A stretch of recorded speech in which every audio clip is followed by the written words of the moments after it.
Hello everyone, welcome to class 12 physics classes. इस video का topic है इक्विपोटेंशियल सरफेस। तो जैसे नाम से ही पता चल रहा है, हमें ऐसी सरफेस जिसके हर पॉइंट पे पोटेंशियल सेम रहे उसको इक्विपोटेंशियल सरफेस कहते हैं। Any surface over which the electric potential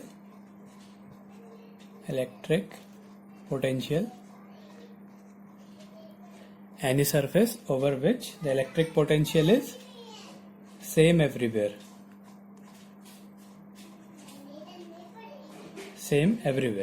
ऐसी सरफेस जिसके हर पॉइंट पे जो पोटेंशियल है वो अगर सेम हो तो उसको हम बोलते हैं इक्विपोटेंशियल सरफेस। अब इक्विपोटेंशियल सरफेसेस की कुछ प्रॉपर्टीज होती हैं।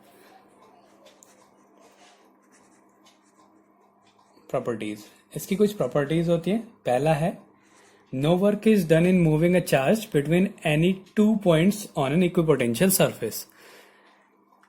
No work is done in moving a charge between any two points on an equipotential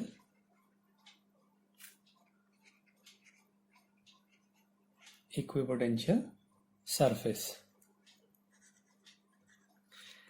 equipotential surface के किन्हीं दो पॉइंट पे चार्जेस को मूव कराएं तो उसके लिए कोई वर्क डन नहीं करना होता है। ये पहली प्रॉपर्टी है।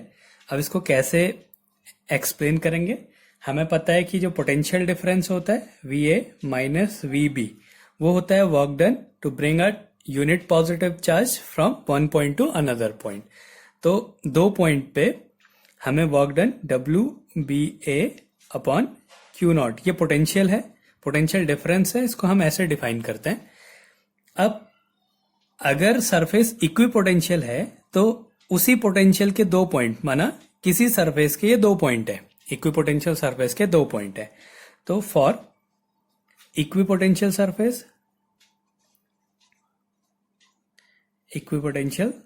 सरफेस अगर सरफेस इक्विपोटेंशियल है तो क्या होगा? VA इक्वल्स टू VB होगा। तो ये क्या हो जाएगा? 0। तो इससे क्या मिला? 0 equals to WBA upon Q0। तो चार्ज 0 लेंगे नहीं हम लोग, इसलिए क्या हो जाएगा?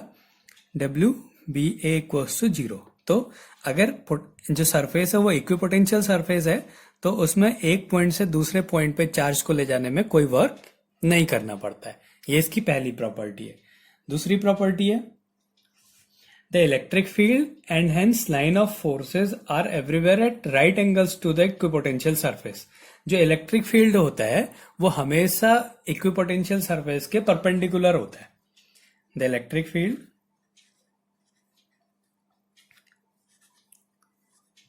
and hence line of forces means electric field lines are everywhere at right angle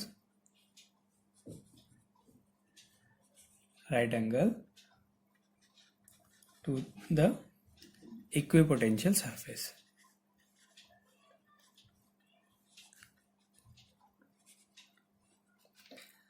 जो इलेक्ट्रिक फील्ड लाइंस होती है वो हमेशा इक्विपोटेंशियल सरफेस के परपेंडिकुलर होती है। तो अब इसको कैसे प्रूव करते हैं? हमें पता है कि जो इलेक्ट्रिक फील्ड होता है वो नेगेटिव ग्रेडियंट, पोटेंशियल के नेगेटिव ग्रेडियंट के इक्वल होता है। ऐसा हमने लास्ट वीडियो में पढ़ा है। Electric field as negative gradient of potential. अगर हम यहां से पोटेंशियल डिफरेंस का फॉर्मूला निकालें तो ये हो जाएगा E.dr। साइन को हटा देते हैं। अब dV इक्वल्स टू क्या हो जाता है? अब अगर इक्विपोटेंशियल सरफेस है तो पोटेंशियल सेम हो जाएंगे, तो dV की वैल्यू 0 हो जाएगी। फॉर इक्विपोटेंशियल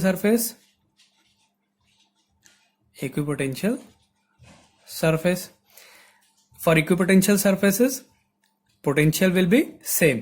तो उसका जो डिफरेंस है डीवी वो जीरो हो जाएगा, zero equals to E dot D are.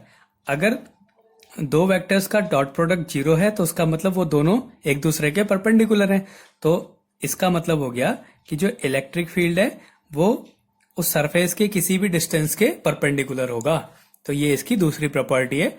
वो लेंथ के परपेंडिकुलर है तो वो सरफेस के भी परपेंडिकुलर ही होगा। तो ये इसकी दूसरी प्रॉपर्टी है कि जो इलेक्ट्रिक फील्ड होता है वो हमेशा सरफेस के परपेंडिकुलर होता है। तीसरी प्रॉपर्टी है, in the family of equipotential surface, family of equipotential surface, surfaces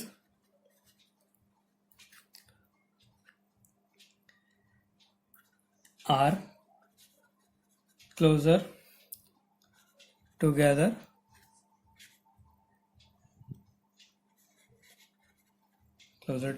where electric field be stronger and farther apart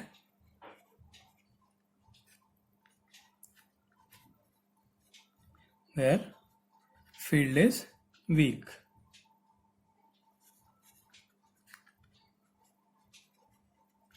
weaker. तो इक्विपोटेंशियल सरफेस से अगर इलेक्ट्रिक फील्ड स्ट्रॉन्गर है तो वहां पे पोटेंशियल सरफेसेस पास पास में होंगी। अगर इलेक्ट्रिक फील्ड वीक है वहां पे जो इक्विपोटेंशियल सरफेसेस होंगी वो दूर दूर होंगी। ये इसकी एक प्रॉपर्टी है। फिर अगली प्रॉपर्टी है कि इक्विपोटेंशियल सरफेसेस कहीं पे भी इंटरसेक्ट नहीं करती हैं, नेवर इंटरसेक्ट। अब ये कैसे इंटरसेक्ट नहीं करती हैं? जैसे इलेक्ट्रिक फील्ड लाइंस एक दूसरे को कभी इंटरसेक्ट नहीं करती, वैसे इक्विपोटेंशियल सरफेसेस भी कभी एक दूसरे को इंटरसेक्ट नहीं करती हैं। तो इसके लिए देखो, माना ये एक इक्विपोटेंशियल सरफेस है और एक ये इक्विपोटेंशियल सरफेस है, ये दोनों एक दूसरे को इंटरसेक्ट कर रही है। तो अभी अभी हमने पढ़ा कि जो इलेक्ट्रिक फील्ड होता है वो हमेशा सरफेस के परपेंडिकुलर होता है। तो यहां पे अगर हम इलेक्ट्रिक फील्ड देखें तो इस सरफेस के परपेंडिकुलर होगा।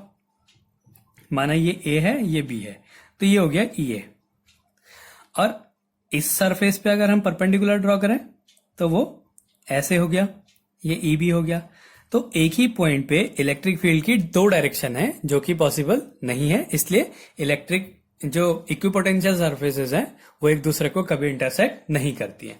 अब ये इसकी प्रॉपर्टीज हैं। इक्विपोटेंशियल सरफेस क्या होता है? ऐसी सरफेसेस जिसके हर एक पॉइंट पे पोटेंशियल सेम हो, उसको हम इक्विपोटेंशियल सरफेस कहते हैं। प्रॉपर्टी क्या है इसमें कि किसी इक्विपोटेंशियल सरफेस में एक चार्ज को एक पॉइंट से दूसरे पॉइंट पे ले जाने पे कोई वर्क नहीं करना पड़ता है। इलेक्ट्रिक फील्ड हमेशा सरफेस के परपेंडिकुलर होता है।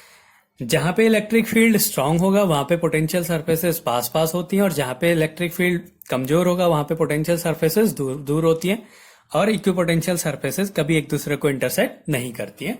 तो ये इसकी प्रॉपर्टीज हैं। अब हम कुछ इक्विपोटेंशियल सरफेसेस के बारे में पढ़ेंगे। जैसे हमने इलेक्ट्रिक फील्ड लाइंस ड्रॉ करी थी वैसे इक्विपोटेंशियल सरफेसेस ड्रॉ करने के लिए भी आता है। तो पहला है a positive charge at origin. एक पॉजिटिव चार्ज है कोई, तो इसके लिए इक्विपोटेंशियल सरफेसेस कैसी होंगी? तो इसके लिए इक्विपोटेंशियल सरफेसेस जो होती है स्फेरिकल सरफेसेस होती हैं।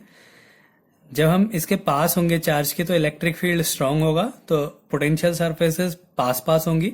जैसे जैसे हम इससे दूर जाते रहेंगे इक्विपोटेंशियल सरफेसेस दूर दूर होते जाएंगी। तो ये है पॉजिटिव चार्ज है तो स्फेरिकल सरफेसेस होती हैं। ये पहला केस है। दूसरा है कांस्टेंट इलेक्ट्रिक फील्ड इन जेड डायरेक्शन। एक इलेक्ट्रिक फील्ड है जो कि जेड डायरेक्शन में किसी भी डायरेक्शन में हो सकता है। तो यहाँ पे जेड डायरेक्शन लिया है, माना ये जेड डायरेक्शन है। तो और एक और चीज होती है, जो इक्विपोटेंशियल सरफेसेस होती है वो इलेक्ट्रिक फील्ड के परपेंडिकुलर होती है। अगर इलेक्ट्रिक फील्ड जेड डायरेक्शन में है तो इक्विपोटेंशियल सरफेसेस प्लेन शीट होंगी जो कि उसके परपेंडिकुलर होंगी। ये एक सरफेस है और इलेक्ट्रिक फील्ड लाइंस इसके परपेंडिकुलर होंगी। ऐसी अगर हम यहाँ पे भी इलेक्ट्रिक फील्ड लाइंस को ड्रॉ करें तो वो ऐसी होंगी, सरफेस के परपेंडिकुलर। सारी सरफेसेस के परपेंडिकुलर होंगी और उसमें जो डायरेक्शन होगी वो बाहर को होगी। तो यहाँ पे क्या होंगी? कांस्टेंट इलेक्ट्रिक फील्ड है तो पास या ज्यादा नहीं होगी, यहाँ पे कांस्टेंट नहीं था, जैसे जैसे दूर जाएंगे जो इलेक्ट्रिक फील्ड है वो डिक्रीज होता जाएगा, तो पोटेंशियल सरफेसेस दूर दूर होती जाएंगी। यहाँ पे कांस्टेंट है तो इसलिए इनके बीच का जो डिफरेंस होगा वो सेम होगा। ये इक्विपोटेंशियल सरफेसेस है प्लेन शीट। तीसरा केस है field that uniformly increases in Z direction. अब इलेक्ट्रिक फील्ड जो है जेड डायरेक्शन में इंक्रीज हो रहा है, तो जैसे जैसे हम जेड डायरेक्शन में जाएंगे इलेक्ट्रिक फील्ड इंक्रीज होता हुआ मिलेगा। अगर इलेक्ट्रिक फील्ड इंक्रीज हो रहा है तो इक्विपोटेंशियल सरफेसेस पास पास हो जाएंगी। तो जैसे जैसे हम जेड डायरेक्शन में बढ़ेंगे इक्विपोटेंशियल सरफेसेस पास पास हो जाएंगी। यहाँ पे भी स्ट्रेट लाइन है, तो स्ट्रेट जो इलेक्ट्रिक फील्ड है वो एक लाइन में है, तो इसलिए क्या होगा, जो इक्विपोटेंशियल सरफेसेस है वो प्लेन शीट होंगी। फिर अगला है फॉर एन इलेक्ट्रिक डायपोल। अब एक इलेक्ट्रिक डायपोल के लिए कैसे हम इक्विपोटेंशियल सरफेसेस को ड्रॉ करेंगे। तो जैसे एक सिंगल चार्ज के लिए था स्फेरिकल सरफेसेस, यहाँ पे भी स्फेरिकल सरफेसेस होती है। लेकिन ये क्या होता है कि जब ये वाला जो पोर्शन होता है पॉजिटिव और नेगेटिव चार्ज के पास में, यहाँ पे इलेक्ट्रिक फील्ड स्ट्रॉन्गर होता है और दूसरी साइड इलेक्ट्रिक फील्ड कम हो जाता है। तो इसमें एक साइड जो है पोटेंशियल सरफेसेस पास पास होंगी और दूसरी साइड इक्विपोटेंशियल सरफेसेस दूर दूर होंगी। तो इस तरीके से इलेक्ट्रिक डायपोल के लिए इक्विपोटेंशियल सरफेसेस होती हैं। ये जो डॉटेड लाइन है ये इलेक्ट्रिक फील्ड को रिप्रेजेंट कर रही है, और जो ये सर्कल बना रखे हैं जो स्फेरिकल सरफेसेस है ये इक्विपोटेंशियल सरफेस है। ऐसा for a system having equal charges. अब एक सिस्टम है जिसमें इक्वल चार्जेस हैं, एक जैसे चार्जेस हैं, तो इसमें जो ये वाला पोर्शन होता है यहाँ पे इलेक्ट्रिक फील्ड वीक होता है और जो दूसरी साइड होती है वहां पे इलेक्ट्रिक फील्ड स्ट्रांग होता है, तभी एक दूसरे को रिपेल करते हैं। यहाँ पे एक दूसरे को अट्रैक्ट करते हैं, यहाँ पे एक दूसरे को रिपेल करते हैं। तो ये इलेक्ट्रिक फील्ड लाइंस है। इसमें इसका बिल्कुल उल्टा होगा, यहाँ पे स्ट्रांग हो गया था तो इक्विपोटेंशियल सरफेसेस पास पास आ गई थी, यहाँ पे वीक हो जाते हैं तो इक्विपोटेंशियल सरफेसेस दूर दूर हो जाती है। यहाँ पे दूसरी साइड पोटेंशियल सरफेसेस दूर दूर हो जाती है, यहाँ पे पास पास हो जाती है क्योंकि इलेक्ट्रिक फील्ड दूसरी साइड को स्ट्रांग होता है। तो ये कुछ इक्विपोटेंशियल सरफेसेस हैं। इनको बनाने के लिए भी इनके लॉज जो है, इनके जो रूल्स हैं वो हमें पता होने चाहिए, तब हम इक्विपोटेंशियल सरफेसेस को ड्रॉ कर सकते हैं।